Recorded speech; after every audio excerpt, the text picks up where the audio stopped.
श्री राम समर्थ। अगस्त 22। संतोष भगवान की सच्ची देन है।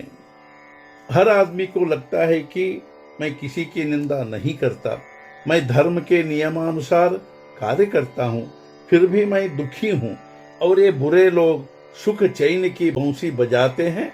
कुछ समझ में नहीं आता। कोई कितना भी सात्विक मनुष्य क्यों न हो, उसके मन में भी यह विचार आता ही है।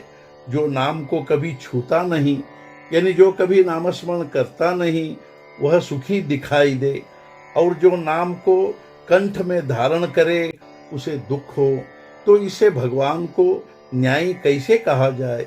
ऐसी शंका अनेक लोगों के मन में होती है।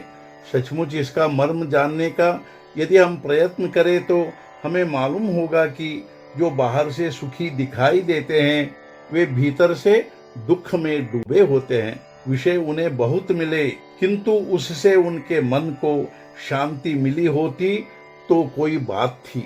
दो रास्ते मिले, उनमें से एक अच्छा दिखाई दिया, किंतु वह अपने गांव की ओर जाने वाला नहीं था, और दूसरा उबड़ खाबड़ कंकड़ कांटों से भरा था, लेकिन वह अपने गांव की ओर जाने वाला था।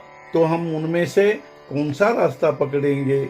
भगवान की ओर अग्रसर होने वाले लोगों के दो प्रकार गीता में कहे गए हैं, एक सांख्य मार्गी और दूसरे कर्मयोगी। जिनकी वासना स्वभावतः ही कम होती है, जिनका अपनी इंद्रियों पर काबू होता है, और जो जन्म से ही कुछ मात्रा में परमार्थी होते हैं, वे सांख्य मार्गी होते हैं। किंतु जिनमें भरपूर वासनाएं होती है, जो इंद्रियाधीन होते हैं, किंतु जिन्हें अपने जीवन में भगवान का आकर्षण भी होता है, यानी हमारे जैसे सामान्य जन, वे कर्मयोगी होते हैं। सांख्य का साधन मार्ग स्वाभाविक और उच्च कोटि का होता है, जबकि हमारा मार्ग स्थूल, सरल और सुखकारी है।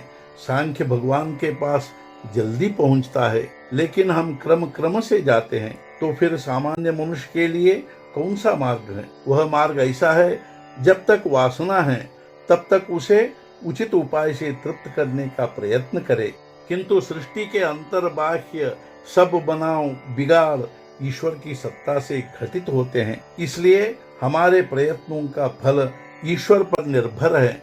यह ध्यान में रखकर संतोष से रहे।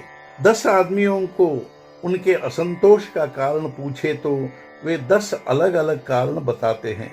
इससे यह ज्ञात होता है कि संसार में कोई भी वस्तु हमें संतोष नहीं दे सकती, क्योंकि संतोष का शास्त्र ही अलग है।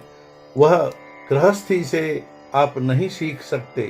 जिसके पास धन आदि बिल्कुल कम है, उससे लेकर जिसके पास खूब ज्यादा है, उस व्यक्ति तक हर आदमी को कोई न कोई कमी होती है।